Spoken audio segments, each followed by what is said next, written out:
Welcome to another episode of Come Together.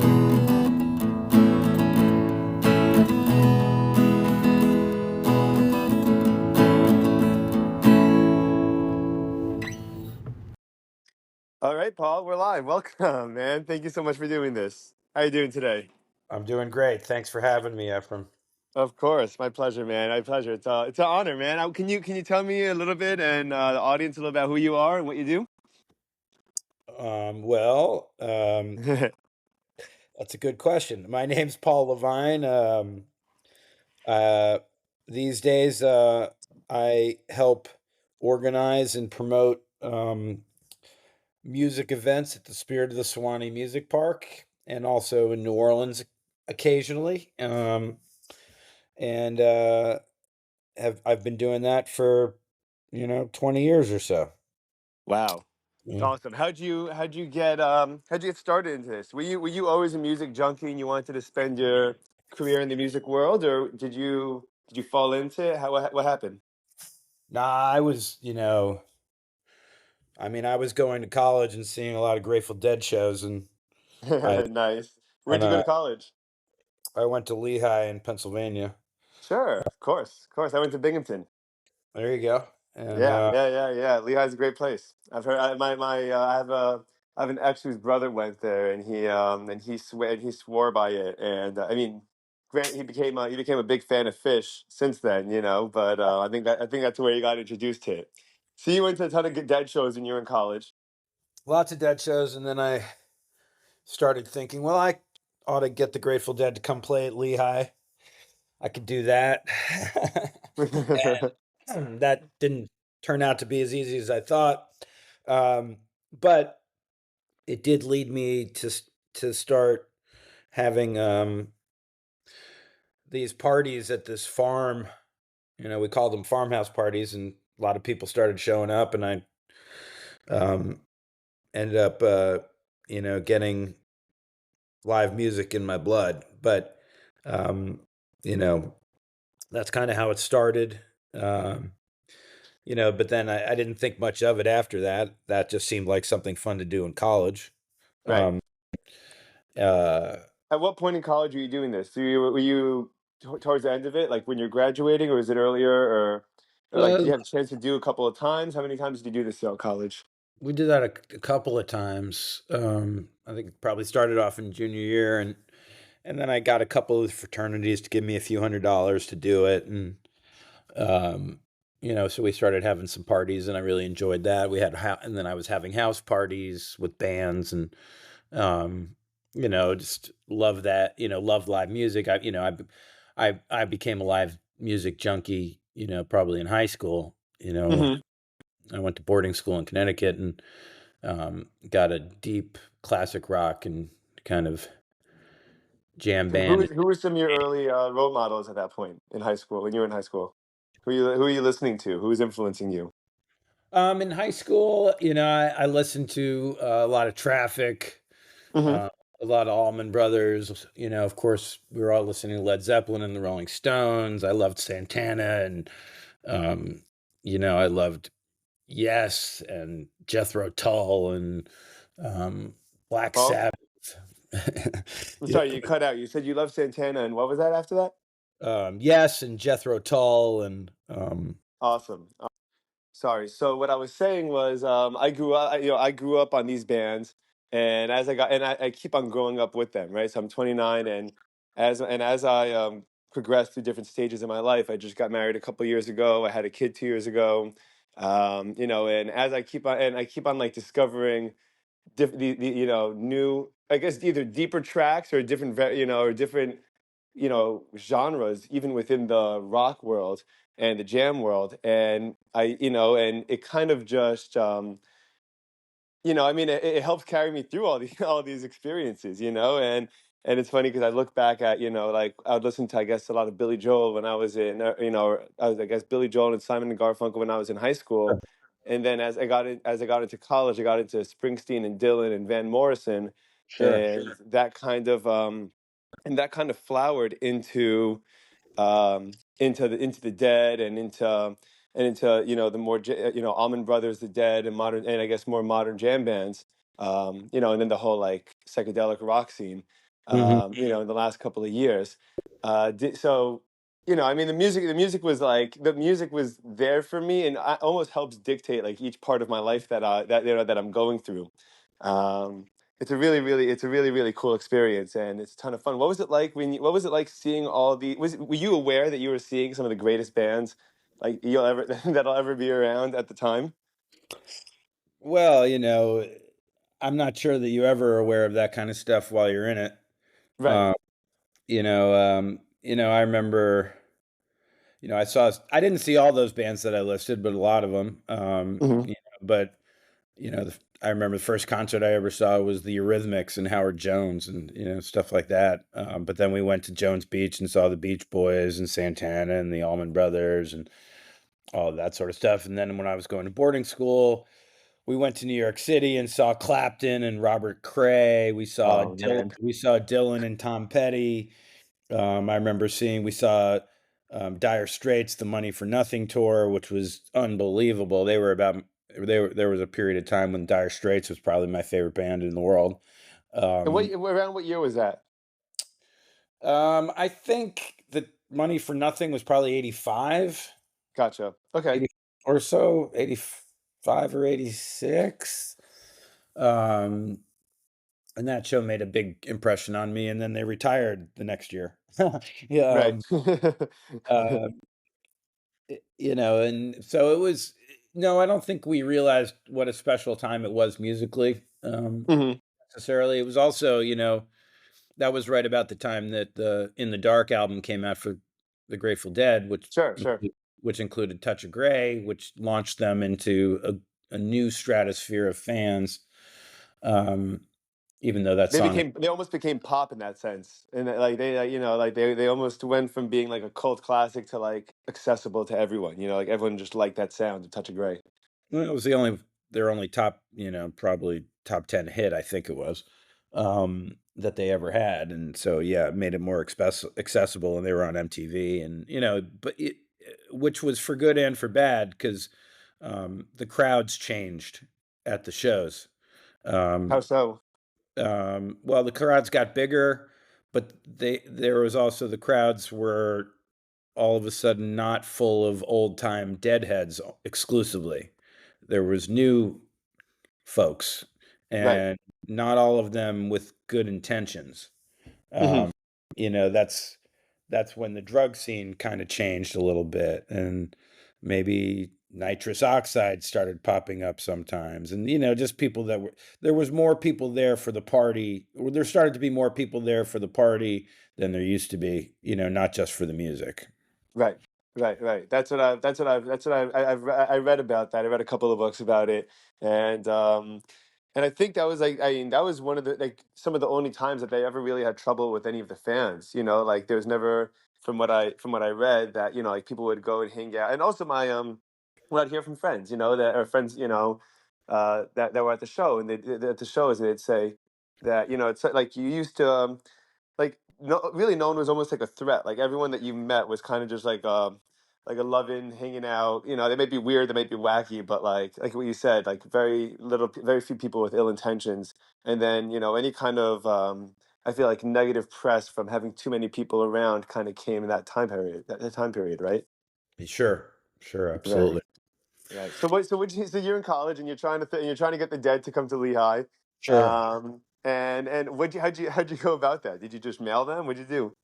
No, I never really reached out about it. I just started writing plans on how to do it, Uh-huh. and um, what it would take, and blah blah blah, and and I realized that it was a little ambitious, but that let's try to do something with live music, and I found that I really loved it, and but then like I said, I graduated college, and I didn't think much of it after that. What did you study in college?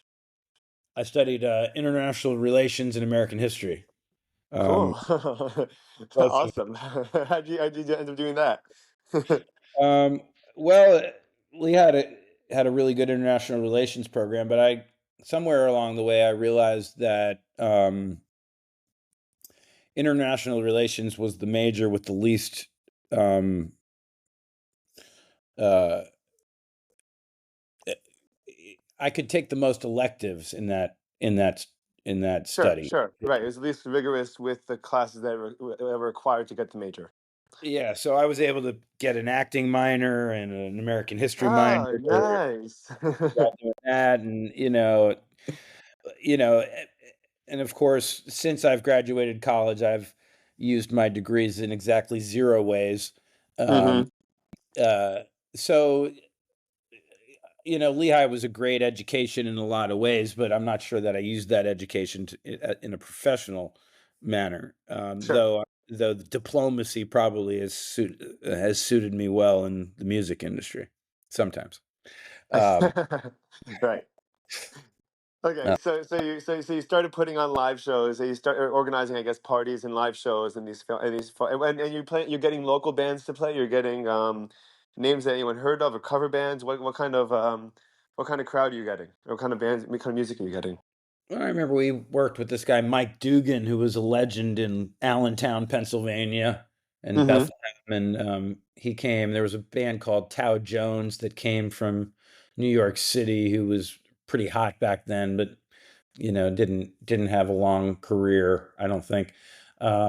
We worked with Big Blue Squid, which was a really cool band. My roommate in college, John Kaplan, was in that band, and he later moved on to be in a band called the Mad Hatters, who became the Hatters because of a trademark or copyright I hear infringement. that. I Uh, like the name Mad Hatters more, but I hear sure. that. And they were fantastic, but that band also included Pete Levin on drums. Um, Pete became later in life became the keyboard player for the Greg Allman band, amongst others. So he was an incredible musician, and also in that band was Amy Helm, uh, the band's drummer, Levon Helm's Yeah. daughter. Um, Wow, that's uh, cool. What was she? Wait, was she incredible?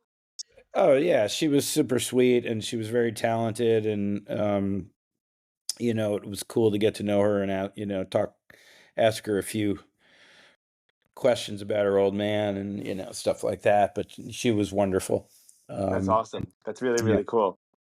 That's really cool. So you put these on, you love this, and you got the bug for live music, and what was it like logistically? Was it like, let me just buy enough beer for everyone and like make sure everyone's okay, or was it like did you have to be a little bit more nuanced, I guess, about it, as like probably more like what you have to do today, or Well, I guess more professional. I learned a lot at the first farmhouse party rather. It was on this farm. There was like a little stage there, so that was easy. You hired the band, they brought their gear, but yeah, then we had to figure out how to take money from people, and get them in, and security and all that, and a lot of those things. Um, you know, for our first show, we weren't really great at that. And in fact, um, uh, you can edit this out if you need to. But um, I learned a very important lesson the first time that we had a farmhouse party, which was, of course, don't um, take mushrooms if you're going to be in charge of an event. I hear that.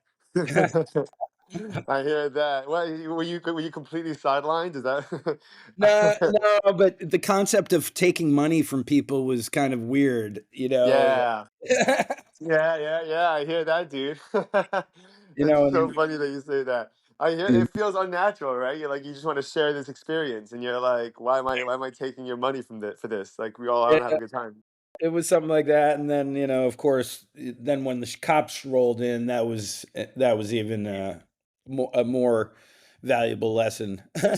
Sure, You sure, know, sure. that's when I went to hide, and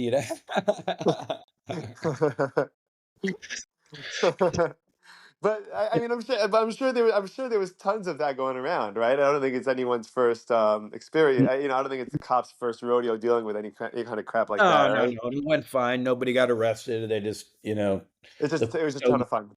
yeah, it was great and great memories, and people still talk about those parties. the knucklehead that drove his Jeep through the creek and and blah blah blah. There was it was just a really good time. And towards the end of the year at Lehigh, we did it for, like I said, a couple of years, and it was, they were just beloved events. And but I didn't think much of it, for my future. I just was enjoying it in the moment. And I Were didn't you get thinking back. about your future at all at that point? Like, what were you think? What was your plan at that point? There was some thought. My dad was a lawyer and had his own practice, so Uh huh. certainly there was an avenue where I could have gone there. Um, and I thought, I went to take the LSATs and I walked out. Just wasn't in the right headspace for it. Hmm. And I didn't really, but that really wasn't in me. I didn't want Yeah. that future. Sure. I didn't know what I wanted, but I didn't think that's what I wanted. Yeah. Um, and Yeah. so after graduating, I started working in restaurants in New York City, and you know, and and then and then I saw a friend who I'd gone to summer camp with for a few years, and we were talking to him, and he was, and he was telling me about a friend of his who lived out in Colorado and was skiing, and I thought that was such a, I was like, well, if I'm waiting tables here in New York City, I could probably move to Aspen and do the same thing. Uh, Nice. and Yeah. and and so I did, and I lived on this friend of my friend's couch for a few weeks until I found a place to live, and then I ended up living in Aspen for 8 years. Uh, Aspen's awesome, isn't it?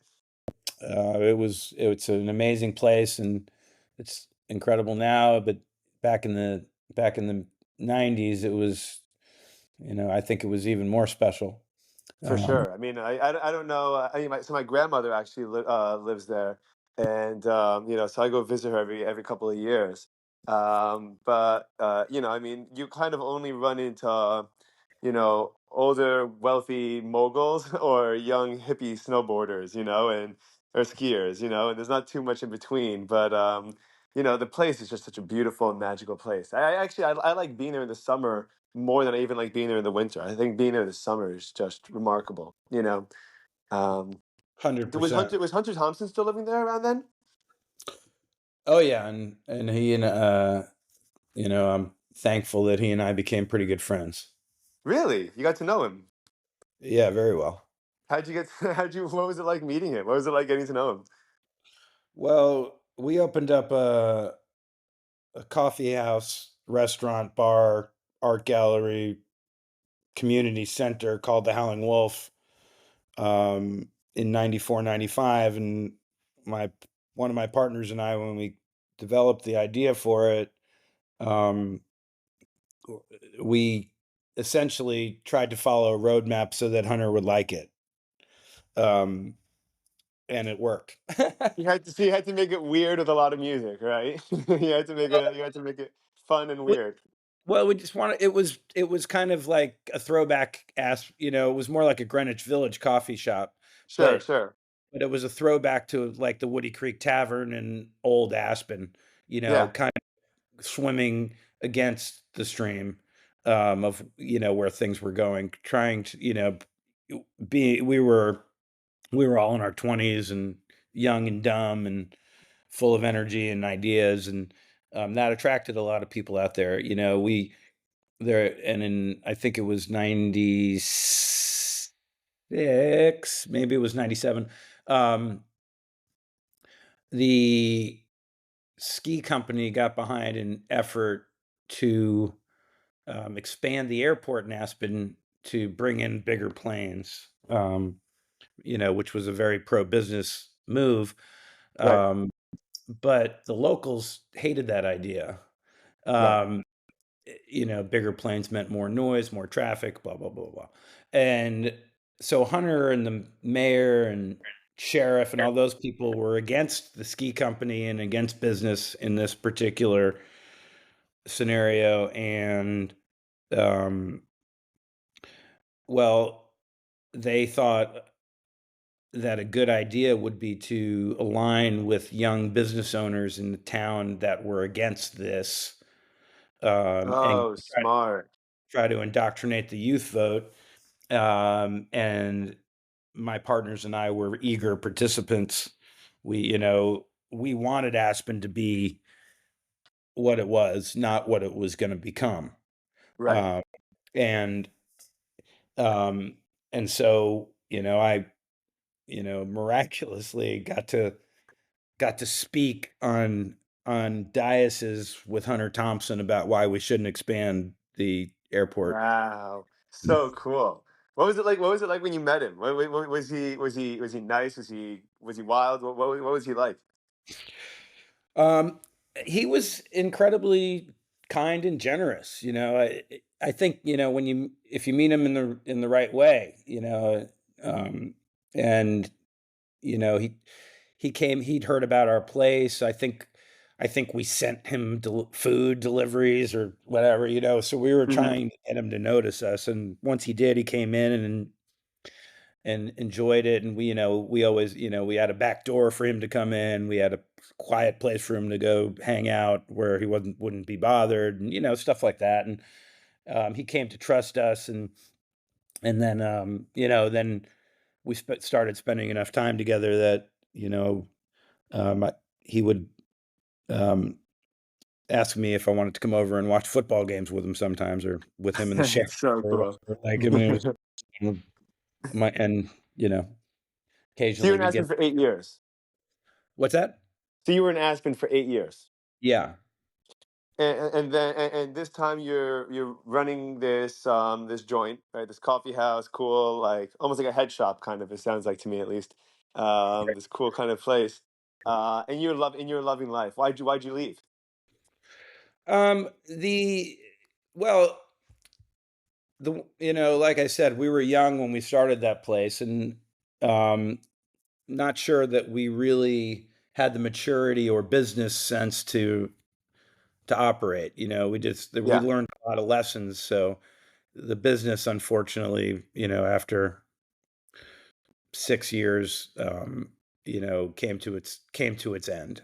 yeah, yeah, And for lots of reasons, but um, and at that point, I just didn't feel like, having done that for that period of time. I don't know. I just maybe it was my own ego or desire to try new things or whatever. I did. I wasn't ready to go back into the workforce in Aspen, having, I guess, been an owner. yeah, Uh, sure. in that, and there was some negativity surrounding the closing, and it Yeah, yeah, just needed a fresh start. Though I miss it very much. Colorado. I don't think I've ever enjoyed living anywhere more than living in Colorado. yeah, Um, yeah. Colorado's one of my favorite states. That and I think Washington might be my two favorite states. They're just so, like, just even just in terms of the nature and what there is to offer there. It's just so beautiful, so incredible. You know. yeah. Um, um, yeah, and so and people are very healthy out there. Just they're at not necessarily physically healthy, though. A lot of people out there tend to be more physically healthy, at least than where I live now in South Georgia and North Florida. Yeah, Just the quality of the food and more exercise, but just a healthy attitude towards life. yeah, yeah, The yeah, vi- yeah. you know. So you leave Colorado. Do you head straight down? How do you decide where to go next? What's the next opportunity? Well, my mom, rather, my best friend and his wife had gotten pregnant in Austin, Texas, and they invited me to come live with them. Um, so I thought I'd go help out. Austin's also awesome. I don't know what it was like then. This is the late '90s, early 2000s. Early, this was in 2000. Yeah, so Austin isn't anywhere near what it is now, right? I mean, No, now it's a different universe. Every time sure. it's funny because so I sell medical equipment, for a living, other than this, and whenever I get customers from Austin, I say, "Oh, you're from Austin. How do you like it?" And if they respond immediately, "Oh, I love it. It's awesome," then I know that they're just moved there within the last 5 years. And then they go, and then the people that go, the people that go, "Well, it's got a little loud, a little busy, a little crazy." I'm like, "Oh, you must be originally from Austin. You're not Yeah. someone. You're not a 25-year-old that just moved. After they graduated." Um, but it's I think at this point it's the I heard it was the live music capital of the world, of the country, at least in this point. I heard that there's more music there than New Orleans at this point. Um, I don't believe that, but maybe. Okay. Yeah, yeah. So I mean, the reason so I had a really great experience where over COVID, it was 2021. I didn't really know what I was doing with myself. I was just turning 25, and I was feeling pretty stuck, and I didn't know what to do, and I wanted to shake things up. I went on a road trip, and I was living in New York, so everything was shut down then because of COVID. So I flew down to Miami for a couple of days, and then I found a brand new Mustang convertible with unlimited miles for $20 a day. And I said, well, I mean, if I don't have anything on my schedule, then I may as well make a road trip out of this. Sure. And I northern Florida. I spent a couple of days in Tampa, and then I went to New Orleans for the weekend, and then I went to Austin for a couple of days, and then I drove back, and just everywhere along those routes was just like it just felt like those cities and these towns feel like there's so much life, and there's so much life in the air, especially the music towns, where like everyone's almost kind of like, it almost feels like everyone's on the verge of having fun, or already having fun, and it's such a cool such a cool way to spend my time. Um, Agreed. I guess that's part of the live music bug, right? No doubt about it. Yeah. So you went to Austin. When did you start putting on your own shows and your own festivals, or when did you start helping organize them, at least? When we had the Howling Wolf in Aspen, you know, I we had a parking lot, and so we had a parking lot party, and then we had a block party, and then in 1997 we started the Aspen Harmony Festival on Buttermilk Mountain Cool. Sure. Yeah. that we did for 3 years. The first year it was String Cheese Incident and some other Colorado bands and local bands, and the second year was, 2 nights of the Black Crows and the Tragically Hip and String Cheese and um, Big Head Todd and the Monsters, and Fastball was there, and then the third year was 2 nights of Widespread Panic and Bob Weir and Carl Denson's Oh Chinese man, that's so cool. Staff. It was, And so, you know, first of all, I'm curious, like, as the jam scene, as the jam world, I guess, kind of transitioned, right, from like the Dead and Fish essentially to String Cheese and J Rad and Lettuce and all the newer bands. Dark Star Orchestra, I guess more of a cover band, but um, were you kind of spoiled by the music of the Dead? Did you feel like, oh, these guys aren't like that, or did you feel like, oh, this is a ton of fun, and like the music's still going strong? well, before I answer that question, we had Dark Star Orchestra play the Millennium at the Howling Wolf, and it was Wow. amazing. That's uh, I just went to hear them for the first time a couple months ago at the Capitol Theater in Portchester. there you go. Yeah, they were Uh, great. well, look, I saw Fish for the first time probably, I think, in 1992 at Haverford University in their cafeteria.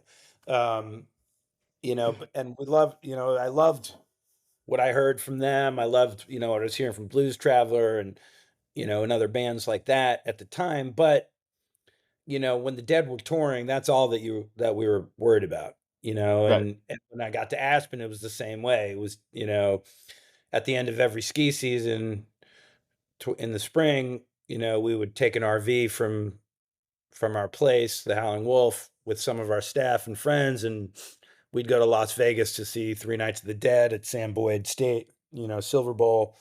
Um, we did that for a few years, and so our musical universe was still revolving around them. And then when Garcia died in '95, there was a huge hole, and depending on where you were geographically, um, that had something to do with where you turned, and who filled that void.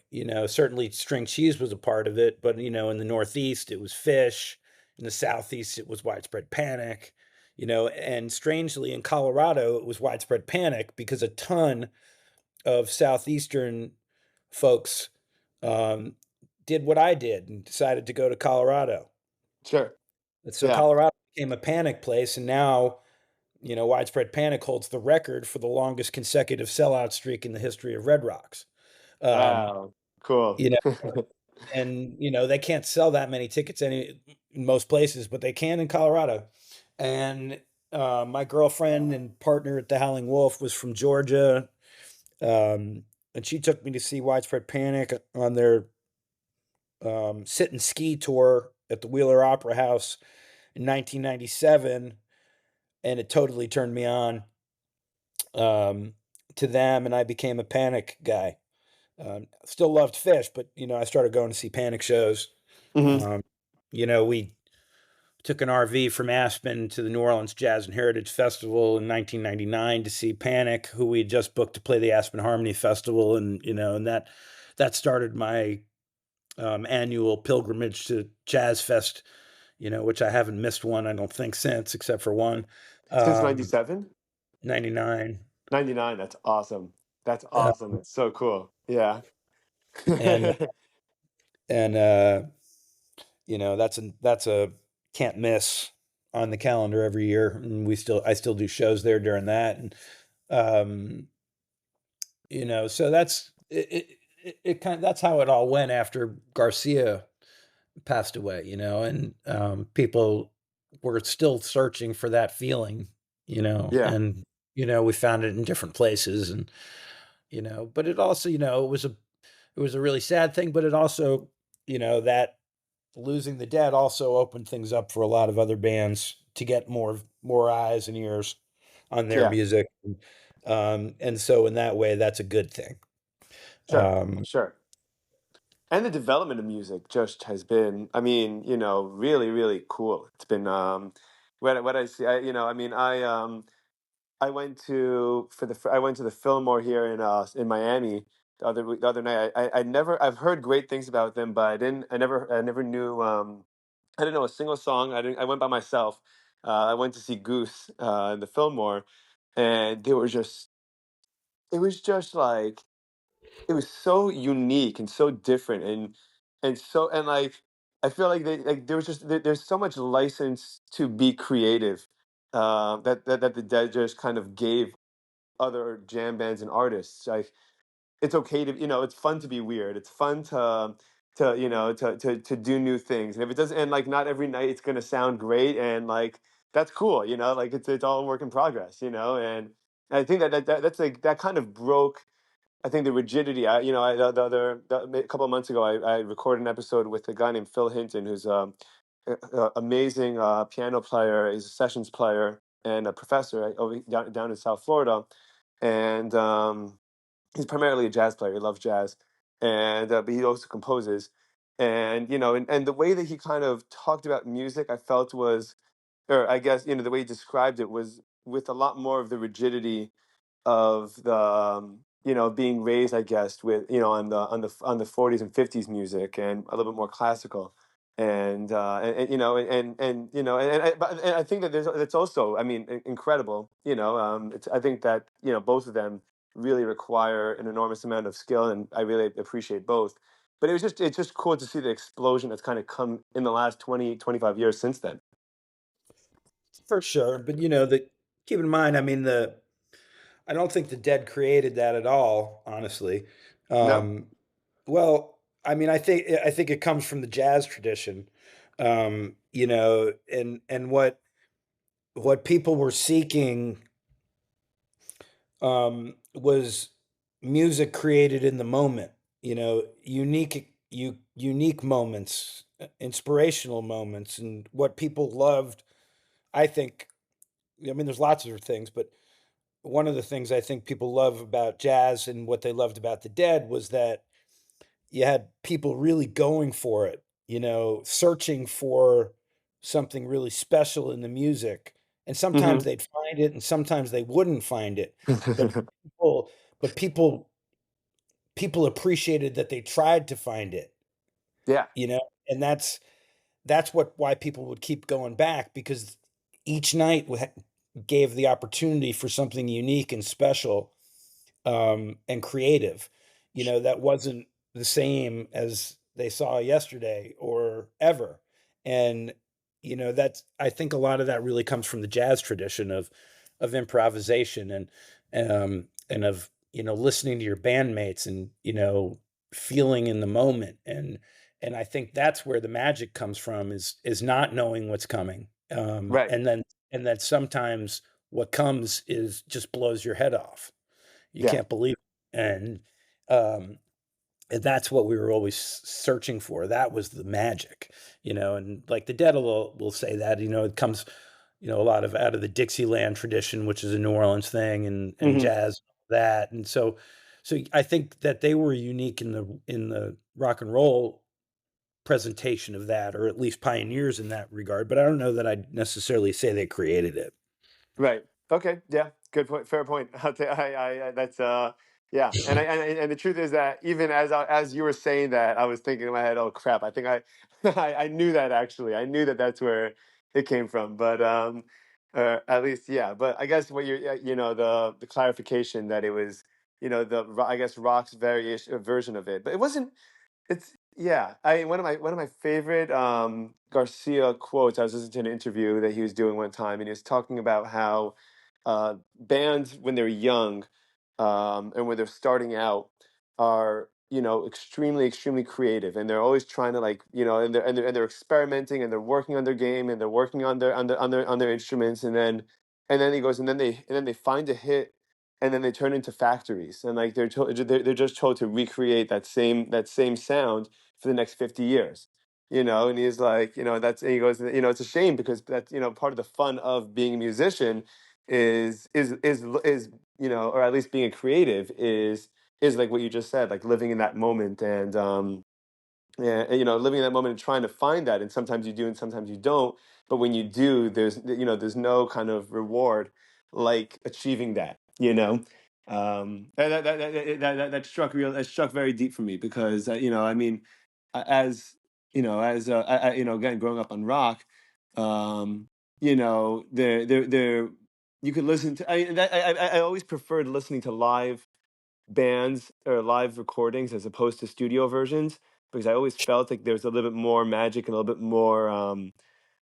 So there's something a little bit more umph there, and like if you like, when I was a Springsteen nut a couple years ago, like you could play me a song, a live version of any kind of Springsteen song, and I'll tell you what year or what tour he was playing that on, because I knew from the way that he was playing that song, you just mix it up every tour, and add some life to it, because otherwise, like otherwise you become a factory, and then I'm sure you could burn out as a musician real quickly.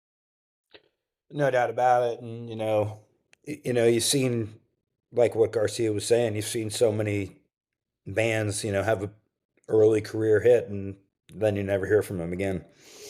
Yeah, And I yeah, think he's yeah. right.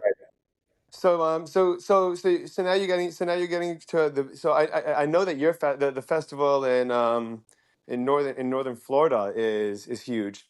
That's the String Cheese Festival. That's their main festival that they almost they host or headline.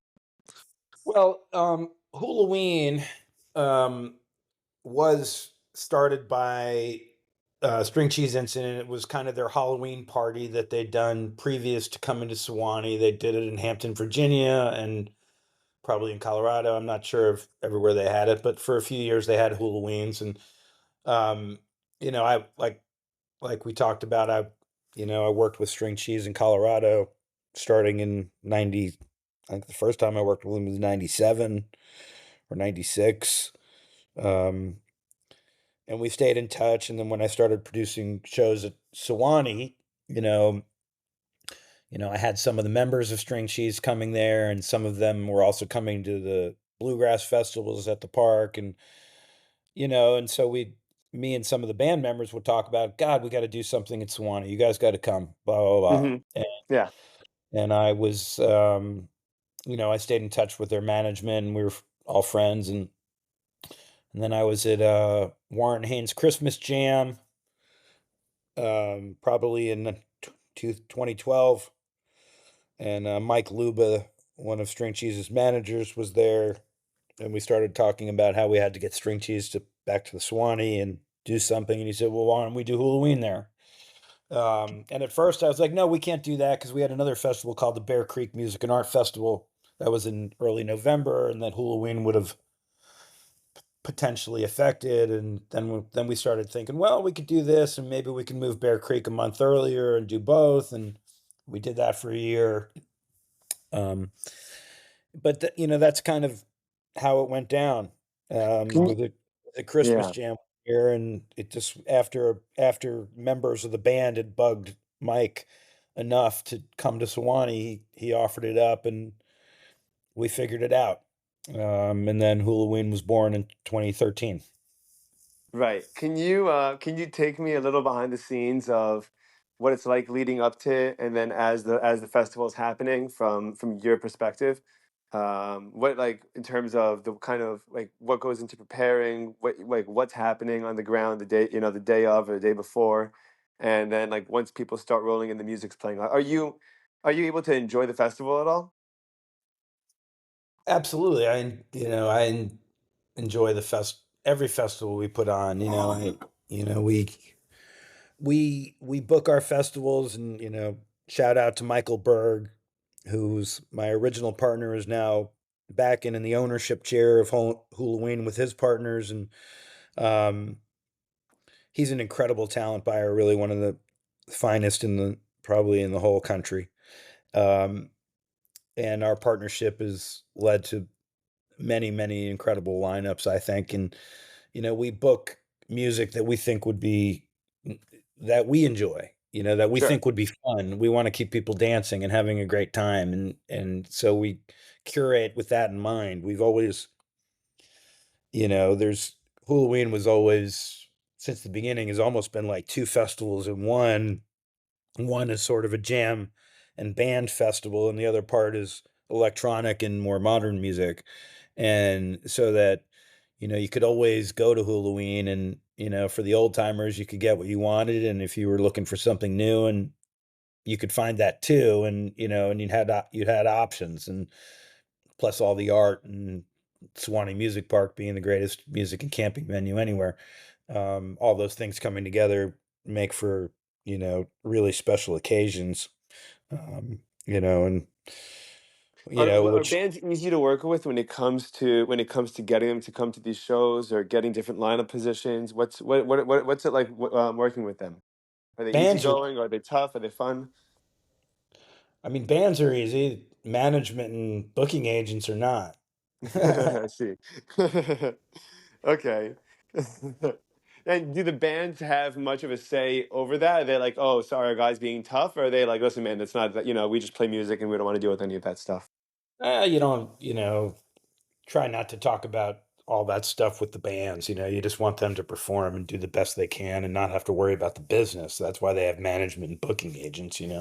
Yeah. Um, so we know that the business is not always easy, and you billing issues are probably the biggest nightmare there is. There's management and is always fighting for their artists to have better billing, and sometimes it gets silly, honestly. You mean I about don't about where they're going to be placed in the set in the festival set list? know where they're going to be placed on the poster. Oh, really?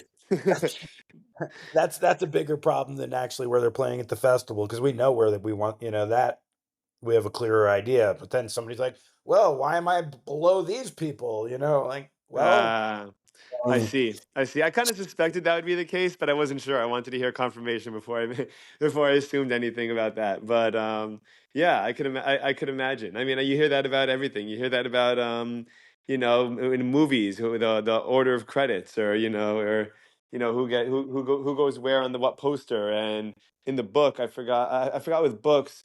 I think at a certain point, it says something about the author if the author's name is larger in a larger font than the title of the book because they're advertising that as opposed to something that's going to catch your eye in the book, so Stephen King's name is going to it's going to be massive on the cover of that page of the front, the front of the book, and then you'll have to just see what the in smaller print what the name of the book is.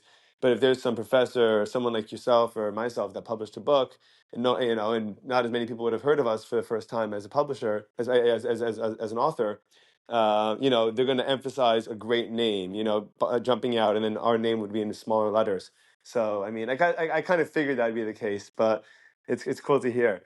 Um, so do you do what? So you do the booking when it comes. What else is included in producing a show like this? well, I do the booking, but some of it, and Michael Berg's the number one booker at this point, and he lives in Chicago, and Is it a yeah, full-time job to do? Does it take hours and hours and hours a week? we work on Halloween every day of the year, pretty much. Wow.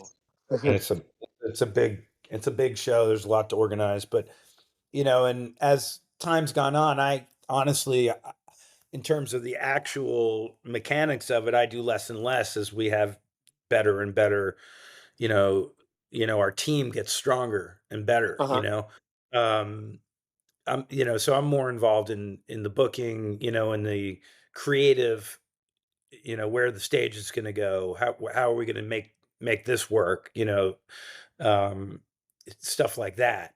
I spend an awful lot of time focusing on the VIP program and on customer service. I still answer, the info at Hulaween.com email. I'm active on social media, answering people's questions. I've always felt like even though I don't specifically work for the Spirit of the Suwannee Music Park, that I've been there for so long that I'm a great advocate for it and can answer more questions than just about anybody. And so I'm very active on the social media to make sure that people get good answers. And if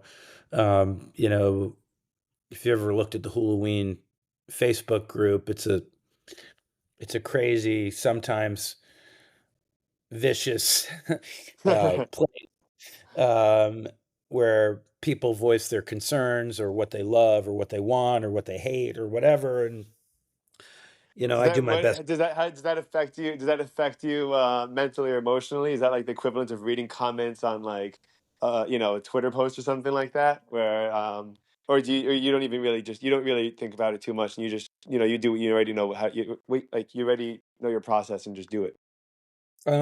No, I mean, I'm human just like anybody, and of course, over time, I've gotten less sensitive to it. But personal attacks or whatever,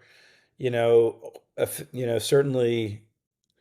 I'll react sometimes. Some people tell me I shouldn't be on social media so much answering questions. And Hmm. occasionally they're right because I'll tell somebody to go fuck themselves or something, Right, you know, right. uh, which you should never do. Um, Yeah, but by the way, sometimes that's the only thing that you could. That's the best thing to do. Right? Certain times it just has to happen. but that's never a good idea for a promoter necessarily to get at odds with guests, and supporters. And so I've tried to take the emotion out of it and just understand that when people are, you know, yelling or complaining or whatever, it's because they're passionate by and large. They really care. When you come to Halloween, it's a big investment of time, energy, and money. And so if you feel like something's not going right or you've been affected negatively in some way, it's it's more that it's a big investment for people. So in a Sure, lot of sure. ways, so they're just expressing frustration and stress that they're feeling by and large. Some people are just on there to talk shit, for fun. Uh, but then you recognize those people and for that. But Yeah. generally speaking, people are complaining about something that affects them, and so you try to look at what they're saying and give them the best information that you can. And if they don't agree with you, um, they respect you for at least giving them a thoughtful answer, Right. Right. and they'll accept and you say, hey, let's give this a try, see how it goes. And then if it doesn't work, they'll let you know. But if it does, Yeah. they'll say, you know what, you were right. How many people come to Halloween? We sell out annually at 20,000, plus the staff and vendors and artists and artist guests, Yeah, of course. somewhere a few 23,000 is where it maxes And how out. many how and do you have an idea or a ballpark idea of how many people are like flying in or driving in, traveling in, or as opposed to locals? Yeah, I don't know the demographics off the top of my head, but there's a lot of No, people yeah, from just a ballpark. Just like, I mean, you think that like majority? You think that very few? You think that, I mean, I don't know how many people. I mean, like, for example, how many people that are there live within a 50 50-60 mile radius, as opposed to people that really have to make a trip, like the way you described it, and have to really. very few within a 50-mile radius because none of the cities in Florida are there. But within a 4-hour radius, probably, or well, if you count South Florida, call it a 6-hour radius, probably 75% of the festival. That's a guess. I'm not sure, Right, but right, right. But you're saying a big chunk of those people. sure. Right, right, right, right. It's so cool. It's so cool to think about. I took my wife and my wife's grandmother, who I'm very close with. Uh, Sorry about that. We went to the Berkshires to hear James Taylor, and at Tanglewood. I don't know if you've ever been to Tanglewood. Sure. But sure. Yeah, it's magnificent. I mean, it was my first time there, and it was breathtaking. And and we get there at like 2, 3 o'clock in the afternoon. We're walking around the Berkshires a little bit, and then we see people starting to head into the show. It's cool. And people are setting up these beautiful picnic tables, and they're bringing wine and food, they're bringing candles and lamps, and having a great time. And I'm like, this is so great. And the show, the concert starts at 8, ends probably around 10, 10:15. And we didn't get out of that parking lot until almost 2 o'clock in the morning. It was just such a shit show. And and I don't know. I'm sure that happens every year at the Berkshires, or I don't think that the area is big enough to support that much traffic. Do you ever deal? Is that part of your responsibilities to deal with those kind of logistics, or has it been in the past? Um, Creatively, yeah, but not so much. We have site ops people and those types of people that organize that kind of stuff. But we'll say, oh well, let's try this, let's try this, let's try this, and then we'll implement it. Right, right, right, right. That sounds great. That's really, really cool. So you primarily produce those two festivals. Have you worked on anything else in recent years? I've produced the Suwannee Rising Festival, the Bear Creek Festival, the Purple Hatters Ball. For a while I was producing Suwannee Spring Fest. We do the Days Between Festival in New Orleans. We Oh, do nice. Amp Jam now and Hulaween and probably So you're forgetting. back and forth between New Orleans and Suwannee primarily. Yeah, exactly. Gotcha, gotcha. And how long have you been living in that neck of the woods for? I moved to Quincy, Florida in 2004. No, well, yeah, 2004, and I've been in this area ever since. Gotcha. And so every day of the year you're working on you're working on one or more, you're working on festivals, and then they happen, and then it's just back to the drawing board again. That's right, pretty much. Yeah. It's awesome. It's awesome. And how do you keep it feeling fresh? Do you ever get burnt out? Um, I come from a hospitality side of things. I'm a restaurant guy by heart, I guess, or nature. Yeah. And creating special moments and experiences for people, um, and seeing them have those experiences, um, is its own reward. And so no, But that's a couple of days a year. What about the other 360 or the 200, 350 days a year? sure, but you're always working on it, and refining it and coming up with new ideas and looking to the future and what's next. And so it's a never ending trail and path. So you can always do better, and you can always be innovative and creative, or do something, in a retro way or whatever. But I live for those moments, and I also enjoy the process. I enjoy assembling a team and working with those people to have the best events possible, and um, figuring out challenges and that kind of stuff. Once in a while you can be like, oh, got to do this again, or whatever. Um, but that's okay. It's part of the process, and so no, I I still get excited to to do it, and you know look forward to the next one. Can't wait. It's really awesome. It's really awesome. I have to come check one of these out. The truth is, I mean, I personally have not been to any festival in my life yet. Um, and I've been to, I was a little bit of a, I was a little bit of a late bloomer when it came to this type of music and even live music. Like I would listen to live music, recorded, but really taking the time and effort to try to get to live shows. So I'm still, I still have to. I was a little bit of a late bloomer, and all my friends are telling me I'm out of my mind for not having been to any of these yet. Um, but this it really feels like if you look at the calendar and you look at I mean you throw a dart at a map of America. I mean, you can find a lot of good quality music and fun festivals all the time. It's really cool. It's some would say there's too many. You think so? Well, mostly it'd be promoters that would say there's too many, but because it makes things harder, and and a lot of those festivals, are propped up by Live Nation, or bigger companies that make it harder. Sometimes they flood the market with events, and that hurts independent promoters. And we could Right. talk about this. We could talk about the strategy of big business trying to put the little guy out. You Yeah. know, Why don't push we? You want to elaborate on that a little bit, if you don't mind? I mean, look, there's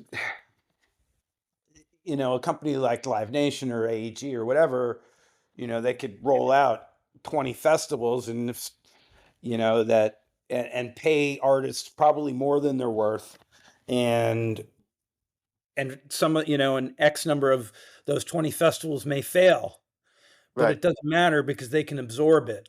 But what those festivals have done is have maybe artificially inflated the artist's perception of what they should earn.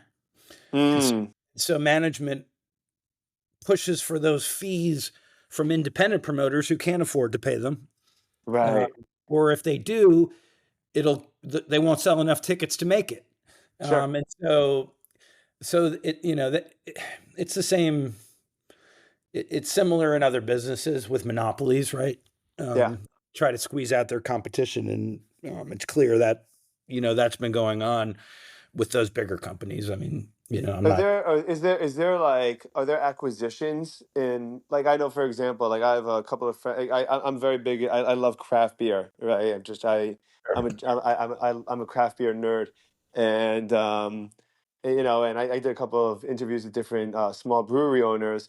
And I had a friend of mine when I lived in Seattle for a year, and he worked for a brewery called Elysian, and they got bought out by AB, right? And apparently, what AB or Sam Adams or the other whales in the industry, what they do is they go around and they actually buy they see what microbreweries are doing well, and they buy them out. um, and they buy them out, and Yes. you know, does the same thing happen with with these kind of shows? Are these big companies coming and they saying, "Hey, we'll take Halloween off your hands," or you know, we'll pay you X amount to if we could run the show from now on? Is that what happens? Um, Not specifically with Hulaween. But with Um, festivals in general. sure, yeah, there, lots of independent promoters have been bought out by the bigger companies, and some of them have gone to work for them. Some of them have retired. Um, so So it's interesting. how it works, but it's not easy, and people are always get concerned about why do things cost so much, and some of it's the natural forces in in our economy, and some of it's inflated um, by big business, and their strategy. Hmm. Yeah, yeah. What do you what do you think? And I know you got to hop off soon, so I'll ask you a couple of last questions if you don't mind. Um, which bands do you think, or do you feel, are going to be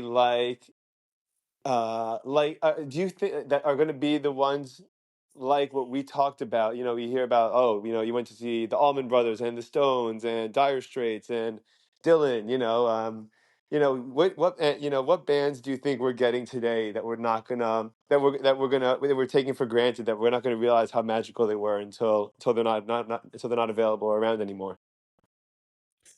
Well, that's an excellent question, and people consume music differently now than they used to, right?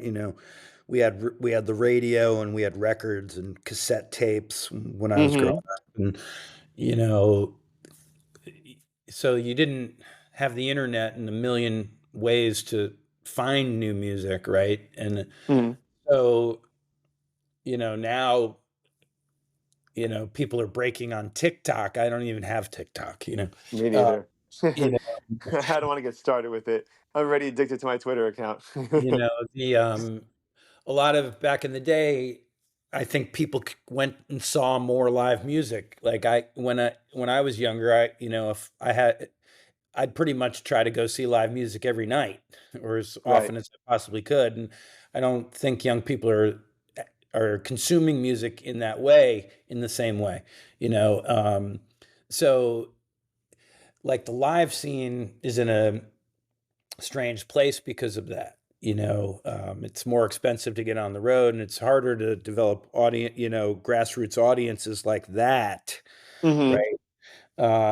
But yeah, bands like Goose and Eggy are doing it, right? Um, you know, They're really cultivating a cult following. It's really cool to see. and they're doing it in the right way, and you know, I bands that I love that you've mentioned that I don't think are going to be forgotten. Um, bands like Lettuce and Dumpster Funk and the New Master Sounds and people like that. I just love it to death. Corey Wong is somebody from era who's just fabulous. But you know, I there's a lot of the bigger bands, right? Are they going to have the staying power that the bands from past eras had? Are they going to be playing their songs on classic rock radio for the next 50 years? Maybe, maybe not. It's You know, interesting to think about. I was really curious, and also I can't believe I forgot to bring them up the entire time because I've been loving them and listening a lot. Tedeschi Trucks. Do they play at your festivals at all? I've worked with them before, but they are so busy um, in Florida that it's hard to get them at the Spirit of the Suwannee. I mean, Tedeschi Trucks, I'm They're not sure so that great. world. They're about as great as possible. Government Mule is that way, and but there's also look, Tyler Childers and and the Wood Brothers and bands like that, that that are kind of crossing genres. Sturgill Simpson, I think that immense talent, can emerge in different areas, and it's not just in one vein. And some of those folks are going to be, I think their music is going to stick around for a long time. But you know, it's a different time in music, and so it's hard to really predict how it's going to go. Yeah, yeah, it definitely is, but it's definitely a great time for it too. I mean, I'm so, every day I'm discovering new music that I'm just more and more excited by. It's really, really, it's such a great time to be a music fan. Um, it's awesome. All right. Well, Paul, I really listen, man. I'm gonna let you go. I really, really appreciate your time. It really means so much, and I loved hearing the story, and I loved being able to ask you all these questions. And I feel like a kid in a candy box, and I'm talking to you about this kind of stuff. Because I could talk about this to my wife or some of my buddies, and it's totally different talking to the guy behind the scenes, the guy that's been living and breathing this stuff for forever. So I really appreciate your time, and I really, I hope to stay in touch, man. This is really, and I hope to see you. Maybe I have to make my way up to one of these festivals. I really do. Yeah, we'll But have to do this, that. And look, it was a pleasure to talk to you. And if you ever need me again, I'm happy to catch back up and be a resource for you I if really appreciate that. Thank you so much, Paul. Have a good day, man. We'll be in touch. I'll talk to you soon. Thank take. you. Bye. Bye.